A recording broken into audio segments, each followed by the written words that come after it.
I'll be honest, I tried to avoid the usual focus of this third Sunday in Advent, known as Gaudete Sunday, Latin for rejoice. We light a pink candle, you saw here, on our Advent wreath instead of the usual blue, because we're focusing on joy rather than on the traditional Advent themes of waiting and quiet preparation. Today, we are to exclaim and to leap and to sing out loud, rejoice, rejoice. Emmanuel shall come to us. Emmanuel with us.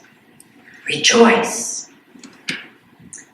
Yet to preach about a focus on joy, a spotlight on joy, well, it's a bit awkward. But I have gotten over that. And I've gotten over it because there's something true about the longing that we all have for a joy that is much more than happiness, much more than the tinsel and bows of the Christmas ads. It is true that we yearn for something far beyond the thrill that we might get even if that new auto did show up in our driveway on Christmas morn, the one with the big red bow. Something far beyond even the thrill we would get if we discovered diamonds under the tree, those things that seem to happen in all the TV ads. We all have longed for an inner joy truer than Christmas glitter, haven't we? The deep joy that lasts despite life's vicissitudes. The profound inner peace of a life with real meaning. A light that remains lit in the window of our soul, shining even in our greatest darkness. Father Henry Nouwen, whom I consider a modern mystic, he distinguished happiness from joy this way. Happiness is dependent on external conditions, but joy is knowing we are unconditionally loved and nothing can rob us of that. Joy stays with us even in the midst of sadness. Oh, how do we find that kind of joy? The kind of joy that we hear about, springing forth in Mary's song, the Magnificat, that we read today. My soul magnifies the Lord. My spirit rejoices in God, my Savior, because he has looked with favor on the lowliness of me, his servant. Don't we long for Mary's joy, rooted in amazement that she, no one special, could have a life of meaning, bringing forth hope to many? How do the rest of us ordinary folk get that kind of joy? It's the joy in the words of another young girl, probably just around Mary's age, Malala, the Pakistani girl who received the Nobel Peace Prize in 2014. She keeps advocating for girls' education despite the Taliban's effort to silence her by putting a bullet in her head. Something deep within that girl, Malala, nourished by her trust in God and support of her family, has given her a deep reservoir of purpose, a light that still shines forth. Why? Because she hopes other children living in poverty may take courage from her. How do we find that kind of sustaining joy? It's the joy that Dietrich Bonhoeffer could express in his prayers, written from Hitler's prison, sung by our choir this morning. You heard it in the dissonance that first was uttered by him. He was filled with doubt. He called his own faith puny. He was in prison and he admitted, in me there is darkness. But then you heard the tone change and he wrote, but with thee, O God, there is light. Thou dost not forget me, thou seekest me. Bonhoeffer's was some steady, deep down joy because he was convinced he was not alone when in that cell. So even when he was afraid, he could affirm at the end, Lord, whatever this day may bring, thy name be praised. Oh, how do we find that joy in the midst of fear or despair? It's the joy that Isaiah promised the ancient Hebrew people, as if even nature itself will burst with joy because of what God is able to do. The wilderness and the dry land, he said, they shall be glad. The desert shall rejoice and blossom abundantly. The ransomed of the Lord will return to their homeland, and sighing and sorrow will be no more. The lame shall leap like a deer, the tongue of the speechless sing for joy. How do we get that joy for our Christmas present? When sorrow and sighing flee, the wilderness of our lives breaks forth with blossoms, my own tongue singing for joy. Aren't we all a bit like John the Baptist in our story today, who wondered, well, are you the one we've been waiting for? Or must we wait for another? Is what we've wanted so long, that longing we felt, really so close to hand, here and available even now? Carl Scoville, our minister emeritus, put it this way: we humans are born with a desire to enter a world that is larger, truer, better, and more beautiful than the world we live in. This desire to be part of something more leads some people to addictions, some to obsessions, some to cults, and to some a quest for power. It leads others of us to prayer, connecting us with the unseen center of our being. This center radiates power, wisdom, peace, compassion, healing, and transformation. We name this center in many ways, but most often as God.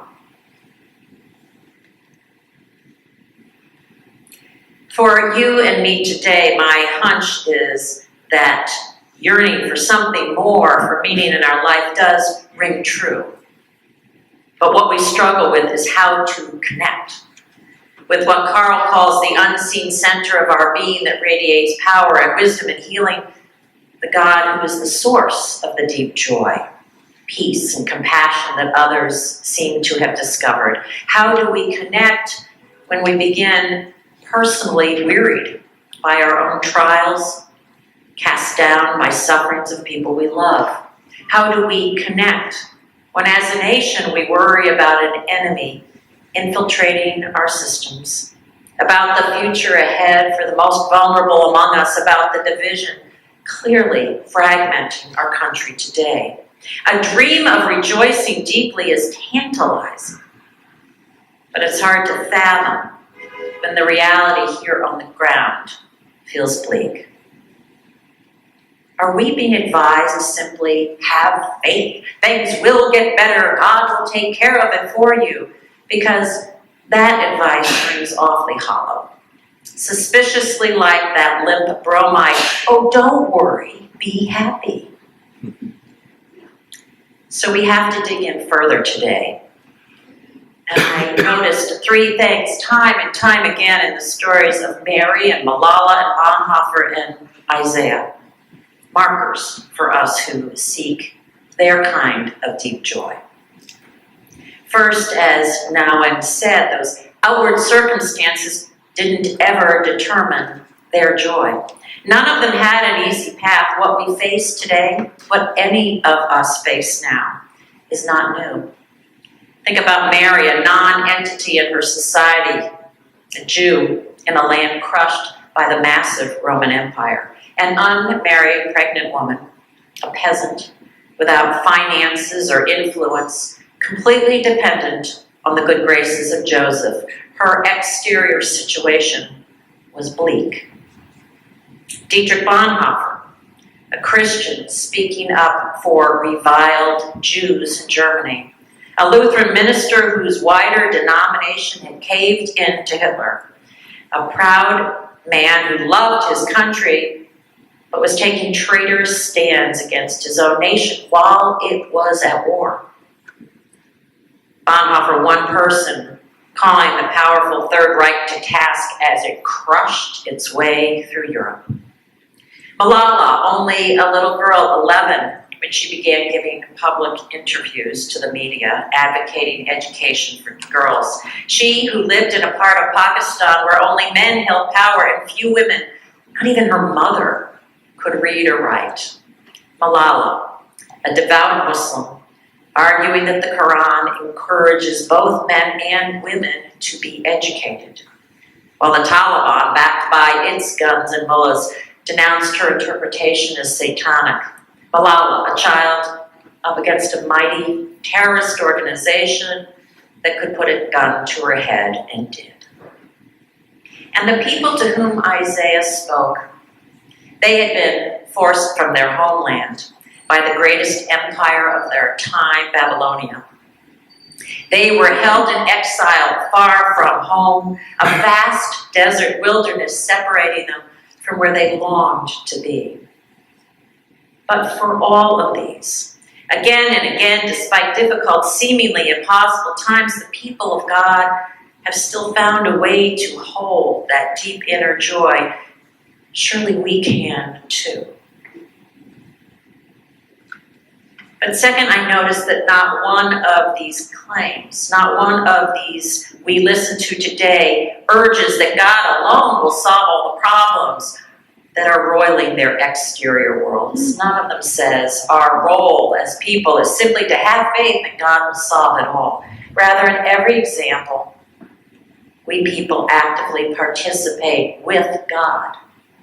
Carl called it connecting with the unseen center of our being, sometimes through prayer. Malala and Bonhoeffer doing that daily, begging God for strength. The ancient Hebrews talked of it as a covenant with God, a two-way partnership. And theologians today would say that we humans cooperate with God to bring about God's will. We're co-creators with God in ushering in the new day. We have a role.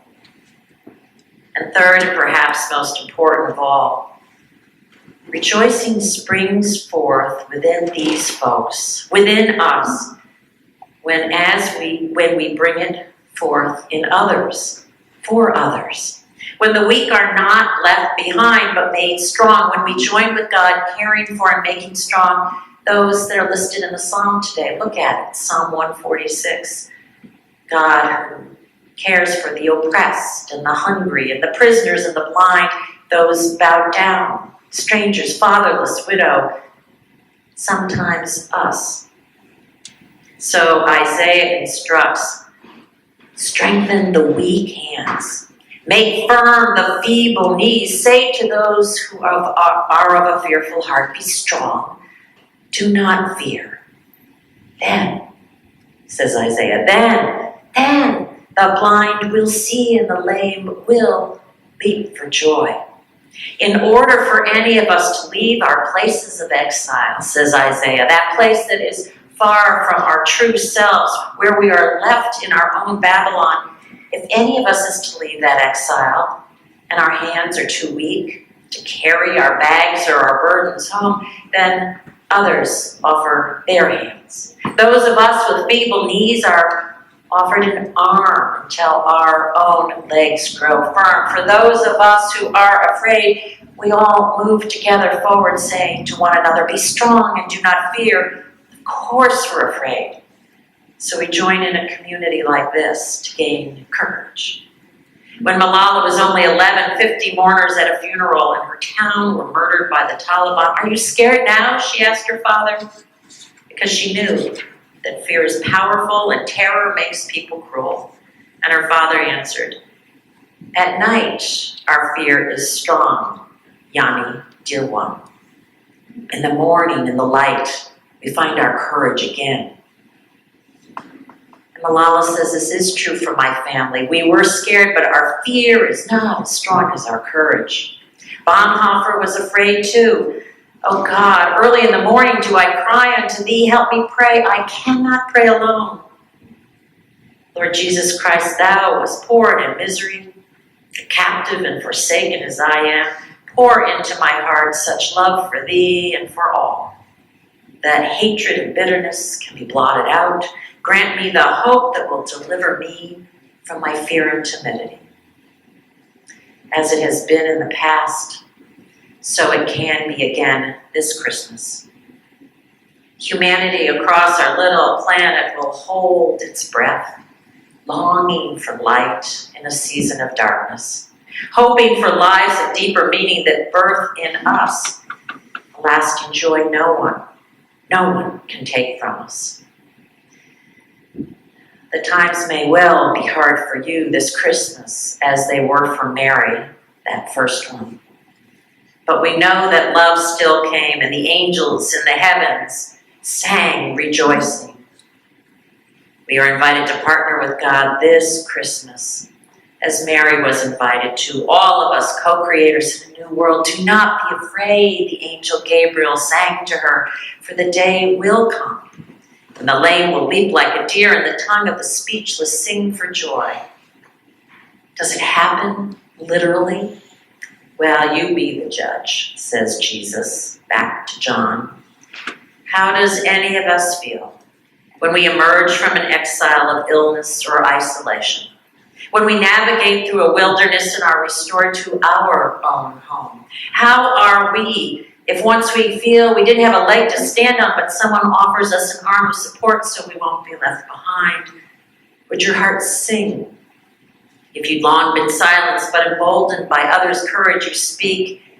Here, in this place at King's Chapel, I've seen all of that in you. The joy of lives lived well, in love and compassion, arms of help offered, people finding a home where they belong. That deep joy can be known. May it be ours, O come, thou long expected Jesus, born to set thy people free. From our fears and sins release us. Let us find deep joy in thee.